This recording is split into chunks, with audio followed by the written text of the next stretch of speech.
இந்த வீடியோ நீங்கள் கிளிக் பண்ணி பார்த்தீங்க அப்படின்னா ஃப்ரீலான்சிங்கிற வேலை வந்து எங்கேயாச்சும் ஒரு வாட்டி தான் நீங்கள் கேட்டிருப்பீங்க. 2025 மட்டுமே குளோபல் லெவலில் 46% அளவுக்கு ஃப்ரீலான்சர்ஸ் இருக்காங்க. அந்த மாதிரி கூகுள் மயப்பட்ட பெரிய பெரிய எம்என்சியுமே வந்து ஒரு எம்ப்ளாய்க்கு கொடுக்குற ப்ரையாரிட்டி வரைக்கும் ஃப்ரீலான்சர்ஸ் அண்ட் கான்ட்ராக்டர்ஸ்க்கு தான் வந்து ரொம்ப ப்ரையாரிட்டி கொடுக்குறாங்க. இப்போ ஃப்ரீலான்சிங் வந்து நிறைய அவேர்னஸ் இருக்கிறதுனால நிறைய பேர் 9 to 5 ஜாபை குவிட் பண்ணிட்டு ஃப்ரீலான்சிங்கை வந்துட்டுருக்காங்க. இல்லை அப்படின்னு 9 to 5 ஜாபுக்கு போகாமையே ஃப்ரீலான்சிங் பண்ணிட்டுருக்காங்க. இந்த ஃப்ரீலான்ஸோட மேஜரான பெனிஃபிட் என்னென்னா ஒரு லொக்கேஷன் ஃப்ரீடம் கிடைக்கும். லைக் வந்து நீங்கள் வந்து ஆஃபீஸ் போய் தான் ஒர்க் பண்ணணும் கிடையாது, எங்கே வேணால் இந்த ஒர்க் பண்ணிக்கலாம். ஸோ நான் பர்சனலாக 3 இயராக ஃப்ரீலான்சிங் தான் பண்ணுறேங்க. ஸோ என்னோட எக்ஸ்பீரியன்ஸை ஷேர் பண்ணுறேன் இந்த வீடியோ. ஸோ ஃப்ரீலான்சிங் பண்ணுறதுல வந்து முதல் ஸ்டெப்பு வந்து என்னென்னா நீங்கள் என்ன சர்வீஸ் கொடுக்க போகிறீங்கிறத சூஸ் பண்ணணும். ஃபார் எக்ஸாம்பிள் நான் ஃப்ரீலான்சிங் ஸ்டார்ட் பண்ணும்போது நான் முதல் ஸ்டார்ட் பண்ண வந்து வெப் டெவலப்மெண்ட். பிகாஸ் நான் வெப் டெவலப்மெண்ட் தான் வந்து ஒரு 9 to 5 ஜாபில் ஒர்க் பண்ணிட்டு இருந்தேன். ஸோ அந்த எக்ஸ்பீரியன்ஸை வச்சு நான் வந்து ஒரு வெப் டெவலப்பராக ஆகலாம், வெப் டெவலப்பர் வந்து ஃப்ரீலான்சிங் பண்ணலாம் அப்படின்னு ஆரம்பித்தேன். பட் அது வந்து எனக்கு ஒர்க் அவுட் ஆகலை. ஸோ நான் அடுத்து ஆரம்பித்த சர்வீஸ் தான் வந்து வீடியோ எடிட்டிங். ஸோ அந்த வீடியோ எடிட்டிங் தான் நான் இப்போ வரைக்கும் பண்ணிகிட்ருக்கேன். ஸோ இந்த மாதிரி நீங்கள் என்ன சர்வீஸ் சூஸ் பண்ணணும் அப்படிங்கிறத நீங்கள் முதல்ல டிசைட் பண்ணுங்கள், அதை எக்ஸ்ப்ளோர் பண்ணி பாருங்கள். உங்களுக்கு என்னென்ன விஷயம்லாம் தெரியுமோ அந்த விஷயத்தை எல்லாமே ஒரு சர்வீஸாக ப்ரொவைட் பண்ணுங்கள். அதில் எது கிளிக் ஆகுதோ அந்த சர்வீஸை வந்து நம்ம லாங் டர்மாக கொண்டு போகலாம். ஸோ ஃப்ரீலான்சிங்கில் வந்து முதல் ஸ்டேஜ் வந்து உங்கள் சர்வீஸை சூஸ் பண்ணுறது. ஸோ நீங்கள் வந்து இந்த சர்வீஸாக கொடுக்க போகிறோம் அப்படின்னு முடிவு பண்ணீங்க அப்படின்னா அந்த ஸ்கில்லை வந்து இம்ப்ரூவ் பண்ணுறது. ஸோ ஃபஸ்ட் நான் வீடியோ எடிட்டிங் பண்ண போகும்போது எனக்கு வீடியோ எடிட்டிங் பற்றிலாம் பெரிய நாலேஜோ எதுவுமே கிடையாது. ஃபஸ்ட் அந்த கோர்ஸ் எல்லாமே நான் யூடியூப்பில் போய் வாங்கி ஃப்ரீயாக படிச்சுட்டு இருந்தேன். அதை வச்சு கொஞ்சம் காசுலாம் ஜெனரேட் பண்ண அப்புறமா பெய்டு கோர்ஸ் வாங்கி பெய்டு படிச்சுட்டு வந்தேன். இந்த பெய்டு கோர்ஸ் எங்கே போய் படிக்கலாம் அப்படின்னா யூடமியில் போய் படிக்கலாம், ஸ்கில்ஷேரில் படிக்கலாம்.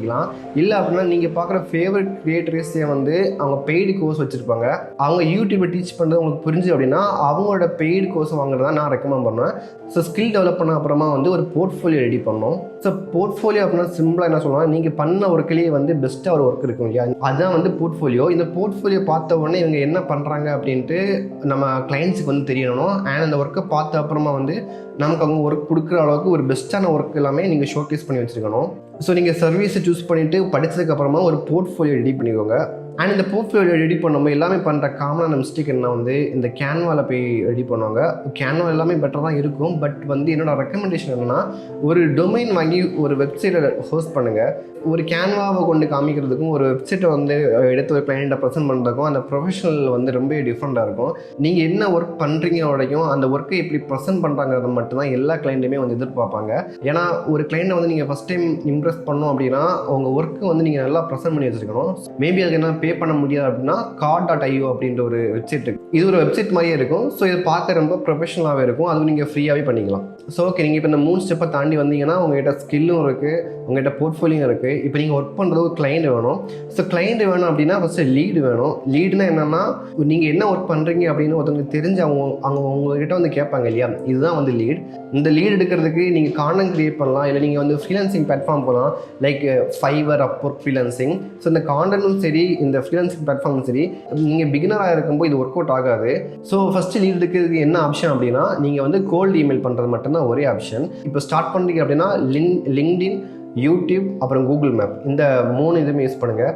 எல்லாத்துலேயுமே போயிட்டு உங்கள் டார்கெட் கிளைண்ட் யார் அப்படின்ட்டு டிசைட் பண்ணிவிட்டு அந்த டார்கெட் கிளைண்ட்டுக்கு ரீச் அவுட் பண்ணுங்கள். லிங்க்டின்லையும் சரி, யூடியூப்லையும் சரி, கூகுள் மேப்லையும் சரி. ஸோ ஸ்டார்டிங் டைமில் வந்து ஃப்ரீலான்சிங் பிளாட்ஃபார்மோ இல்லை வந்து கான்டென்ட் கிரியேஷன்லேயோ போகாதீங்க. அங்கே வந்து ஒர்க் அவுட் ஆகாது. அது வந்து ஒரு 1 to 3 இயர்ஸ் நீங்கள் எக்ஸ்பீரியன்ஸ்லாம் வச்சதுக்கப்புறமா அந்த பிளாட்ஃபார்மில் போங்க. அண்ட் நீங்கள் இந்த மாதிரி கோல்டு இமெயில் பண்ணும்போது ஒரு இமெயில் 2 இமெயில் பண்ணிட்டு அதை அப்படியே விட்டுறாதீங்க. ஏன்னா இது ரொம்பவே டைம் எடுக்கும்.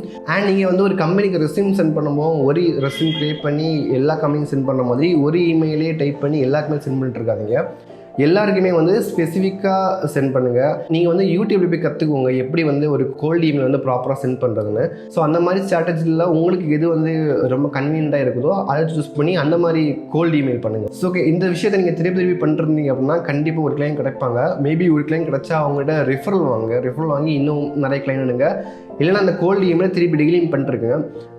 ஃப்ரீலான்சிங்கில் வந்து கோல்டு இமெயில் பண்ணுறது வந்து ஒரு ஹேபிட்டாகவே வச்சுக்கோங்க. பிகாஸ் அது உங்களுக்கு ஃப்யூச்சர்லேயுமே யூஸ் ஆக தான் போகுது. ஒரு கிளைண்ட்டை வந்து இப்போ நீங்கள் எடுத்துட்டீங்க, இதுக்கப்புறம் இந்த கிளைண்ட்டை வந்து எப்படி கரெக்டாக மேனேஜ் பண்ணி கொண்டு போகிறதுனா ஃபஸ்ட்டு விஷயம் வந்து கம்யூனிகேஷன். பிகாஸ் நீங்கள் வந்து ரிமோட் ஜாப் தான் பண்ணுறீங்க இல்லையா, நீங்கள் வந்து ஆஃபீஸ் எல்லாம் போய் ஒர்க் பண்ணல. ஸோ உங்கள் கிளைண்ட்டுக்கு உங்களுக்கு இருக்கிற ஒரு ட்ரஸ்ட்டு க்ரியேட் பண்ணுற ஒரே விஷயம் வந்து கம்யூனிகேஷன் மட்டும்தான். ஸோ முடிஞ்ச அளவுக்கு எவ்வளோ கம்யூனிகேட் பண்ண முடியுமோ அவ்வளோ கம்யூனிகேட் பண்ணுங்கள். முடிஞ்ச அளவு ஒர்க்கை வந்து ஓவர் டெலிவர் பண்ணுங்கள். அதாவது நான் நாளைக்கு ஒர்க்கை முடிக்கணும் அப்படின்னு சொன்னால் அது இன்றைக்கி ஈவினிங்கே முடிச்சு கொடுக்குற மாதிரி பண்ணுங்கள். பிகாஸ் இது எல்லாமே வந்து ஒரு ட்ரஸ்ட்டை வந்து நான் அதிகமாக க்ரியேட் பண்ணணும். ஸோ ஒர்க் பண்ணி முடிஞ்சதுக்கப்புறமா வந்து ஒரு டெஸ்டிமோனியல் வாங்க மறந்துட்டாங்க. டெஸ்டிமோனியல் வந்து வீடியோ ஃபார்மேட்டில் இருந்தால் பெஸ்ட்டாக இருக்கும். டெஸ்டிமோனியல்னால் என்னென்னா உங்கள் ஒர்க்குக்கான ஃபீட்பேக். ஸோ இந்த டெஸ்டிமோனியல் வந்து நீங்கள் அடுத்த கிளையண்ட்டுக்கு போகும்போது இந்த டெஸ்டிமோனியல் வந்து உங்கள் வெப்சைட்டில் நீங்கள் வச்சுருந்தீங்க அப்படின்னா அடுத்து வர கிளைண்ட் வந்து கன்வெர்ட் ஆகிறதுக்கு வந்து வாய்ப்பு வந்து ரொம்ப அதிகமாக இருக்கும். ஸோ நீங்கள் உங்கள்கிட்ட ஒரு கிளைண்ட் வந்தாங்க அப்படின்னா உங்கள் கோல் வந்து இந்த கிளைண்ட்டை வந்து எப்படி லாங் டேர்மாக வைக்கிறது மட்டும்தான். பிகாஸ் ஃப்ரீலான்சிங் வந்து எப்போவுமே புது கிளைண்ட்டை வந்து உள்ளே எடுத்துகிட்டே இருக்கணும். பிகாஸ் ஃப்ரீலான்சிங்கில் வந்து ஒரு பெரிய பெனிஃபிட்டே வந்து அவங்க பே கொஞ்சம் கம்மியாக பண்ணால் பரவாயில்ல, பட் அவங்க ரெக்கரிங்காக வந்துகிட்டே இருக்கணும். ஸோ எந்த கிளைண்ட் வந்தாலுமே அவங்ககிட்ட எப்படியாவது லாங் டேர்மான ஆப்பர்ச்சுனிட்டியாக வாங்குற மாதிரி நீங்கள் பாருங்கள். இது எல்லாமே வந்து ஃப்ரீலான்சிங் எப்படி வந்து ஸ்டார்ட் பண்ணுறதுக்கான வீடியோ மட்டும்தான். ஸோ எப்படி வந்து நம்ம காசு அதிகமாக சார்ஜ் பண்ணணும், இல்லை ஃப்ரீலான்சிங் சம்மந்தமாக ஏதாவது டவுட் இருந்துச்சு அப்படின்னா கீழே கமெண்ட் பண்ணுங்கள். வீக்லி ஒரு வீடியோ கண்டிப்பாக கொண்டு வரலான்னு இருக்கேன். So yeah, thank you guys.